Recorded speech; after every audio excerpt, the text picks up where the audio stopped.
আসসালামু আলাইকুম, কেমন আছেন সবাই? তো আমি আজকে একটা নতুন রেসিপি করে দেখাবো, কাঁচকলা ভুনা। এটা খেতে একদম গোশের মতোই টেস্ট। তো প্রথমে আমি কাঁচকলা যে এভাবে কেটে নিয়েছি, কাঁচকলাটা আমি একটু ভাপ দিয়ে নেব। তো কড়াইতে দিয়ে দিলাম পানি। পানিটা একটু বলক আসলে তারপরে কাঁচকলাটা দিয়ে দেবো, এর মধ্যে দিয়ে 2 মিনিট নাড়াচাড়া করে তারপরে ছাঁকনি দিয়ে তুলে নেব। তারপর এতে দেওয়ার জন্য আমি মশলা বেটে নেব, জিরা, আদা, পেঁয়াজ, রসুন, 3টে এলাচ। ভালো করে মশলাগুলো বেটে নেব।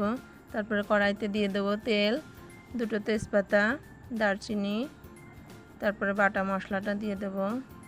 দিয়ে এ পর্যায়ে দিয়ে দেব লবণ, হলুদ গুঁড়া, মরিচের গুঁড়া দিয়ে ভালো করে কষাতে হবে।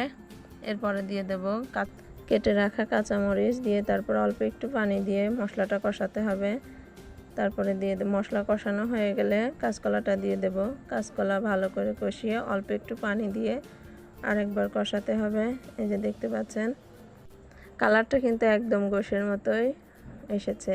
একবার কষানোর পরে আমি তারপরে আরেকটু বেশি করে পানি দিয়ে এবার ঢাকনা দিয়ে ঢেকে দেব সিদ্ধ হওয়ার জন্য।